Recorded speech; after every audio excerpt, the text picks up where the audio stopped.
iService. What does iService mean in English?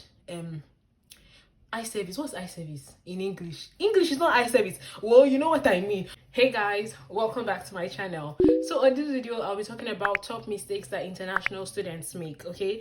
Before we go on, I have a Telegram group for international students where you can meet students going to your university or in your city and just collaborate with one another. If you would like to join, click on the link below and join the group now that it is free. I keep emphasizing this because at some point it is gonna be monetized, okay? And also because I get a ton of questions on a daily and I'm only but one person, there's only so much I can do. I've created like a Q&A service where you can ask your questions and I give detailed reply. It could be via an email, an audio message, or a video. So if you would like to ask me a question and you want to be sure you get a reply, click on the link below and use this service, okay? All right, let's get started. So some of the things I'm going to say here will apply to those that are even yet to start their studies. Like if you're yet to commence studies, some of it will apply to you, or if you've already commenced studies, some of it will apply to you. So the very first mistake I see a lot of international students make, a mistake that I made when I started, is conversion. Doing mental calculations in your head. Anytime you hear the price of something, maybe they tell you this food is £2.50, in your head you're like, Jesus, £2.50, £1 is 518 naira, so £2.50 is 2 times 518 naira. That is about 2,000 naira for sandwich that is your bread. So you need to stop doing that. You need to stop doing this mental mathematics in your head, because trust me, if you live like that, you won't spend money, you won't buy anything. Trust me, I know it's difficult to, but I'm saying you should just begin to open your mind to the point where you're able to buy things without doing mental math, because trust me, pounds is a lot of money when you convert it to any other currency. Even the pounds is higher than dollars, like the US dollars. So please stop doing mental mathematics. What you should be doing instead is to check if you're getting a fair deal compared to other prices within the UK. But trying to compare, for example, when I came here, I said a packet of Maggi, like a pack of it, I was like, in Nigeria it's like 600 and something, but here I bought it for almost 2,000 plus naira. If I'm doing that calculation, I know go chop. So that's the first mistake. Now the second mistake I see a lot of international students make is going on a spending spree the first month they arrive, because you've just arrived in a new country. There's this swag, there's this, oh my god, I can't wait to buy this, I want to buy a coat, I want to look like I'm in the UK, I want to buy this, I want to buy boots. Please ensure you're only buying essentials, especially within the first few months, because it go shock you when you broke. It go shock you when you broke. So try not to spend unnecessarily. Like now, my guy, you don't need PS5, you just dey land, chill. Sis, you don't need iPhone 12. Calm down, okay? So basically, don't spend unnecessarily during the first few months upon arrival, especially if you're funded by your parents, or if you're funded by some sort of funding. You have the tendency to want to spend and buy things you feel you need. Well, in the truth of it, you don't need it, okay? Third mistake a lot of international students make is missing orientation. I missed my orientation, but it wasn't intentional. So orientation is when the school will welcome you and tell you things about the school, where to find so and so service, how to make the most of your time here. Please, if you've not commenced studies, try to ensure you attend orientation. And because of the way things are happening now, a lot of orientation now is done online. So please try to attend your orientation. It will help you. The fourth mistake I see a lot of international students make, which is something I have said over and over again, but because of the conversations I have seen on my Telegram group, I'm going to emphasize this again. If you're getting into the flight, please come with a jacket. Do not travel out of your country to the UK with no jacket or no form of warm clothing. Why? Because students resume September or January. Both of these times are proper like cold season, especially January intake. If you're coming, ensure you come with at least one thick jacket that you take into the flight with you, so that when you land you can wear it. Because there's someone on my group who actually had to bear the cold all the way from the airport Heathrow to where she was going to. So please try to ensure you get a warm clothing with you in the flight so you can use it. The next mistake a lot of international students make is getting too comfortable, not wanting to branch out of your comfort zone. When you come to the UK, you are here looking, if you're from Nigeria, you're looking for Nigerians. If you're from Zimbabwe, you're looking for Zimbabweans. If you're from Ghana, you're looking for Ghanaians. While that is good because you need that sense of familiarity, also do not neglect trying to make friends outside of your comfort zone. Do you understand? Make friends with people who are from a different race, people who are from a different nationality. That's how you broaden your perspective and also expand the connections that you want to have. Okay, this is very important. Another mistake I see a lot of international students make is not being noticeable in class. Now, don't get me wrong, I'm not saying you should do eye service. Don't come and do eye service. You know what I mean if you're in Nigerian. Like, eye service, what does eye service mean in English?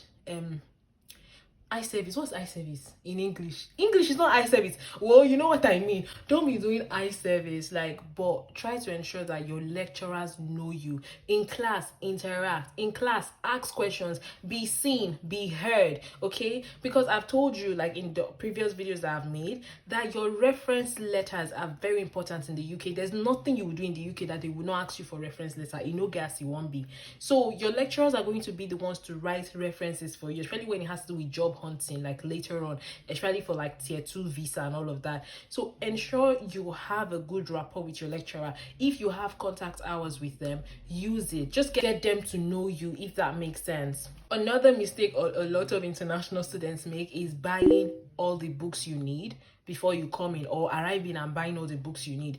While yes, your department may send you books that are called recommended reading, that is things you should have read, don't stress yourself to buy these books, because these books are expensive. Like, one of these textbooks can be like £50, and I've seen some people, they'll buy like 3 of the books. I'm like, why are you buying all this? They're like, my department says you should buy it, and then because you're trying to just be at your best in your course. I get that, but you don't need to do that, because when you get into the UK, or if you're already in the UK, you can use your university's library.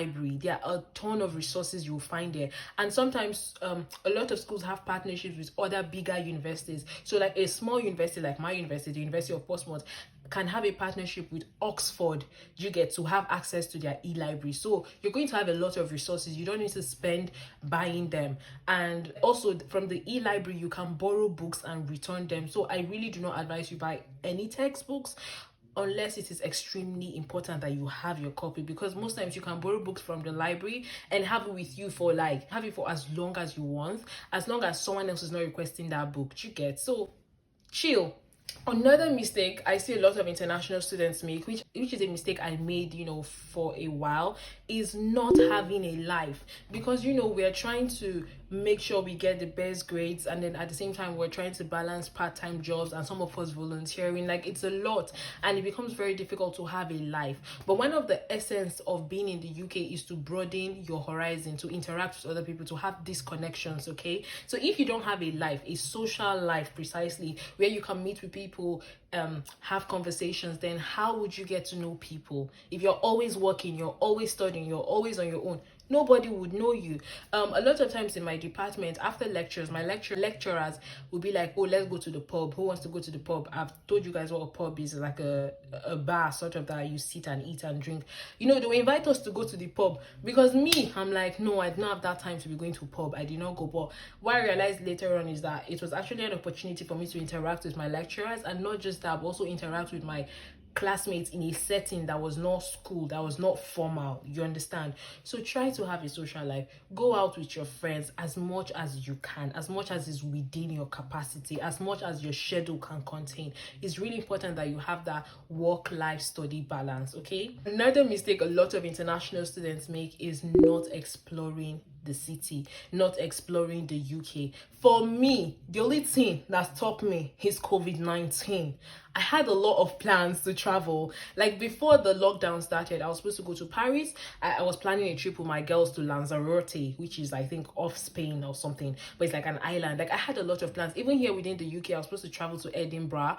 I was also supposed to go to Belfast in Ireland, but look at me now. So my point is, try to ensure once, we're able to move around freely again, try to explore your city. Go out, go sightseeing. Even within the UK, there are a ton of sites you can visit. visit, just to, you know, absorb that culture and see more of what is out there. All right.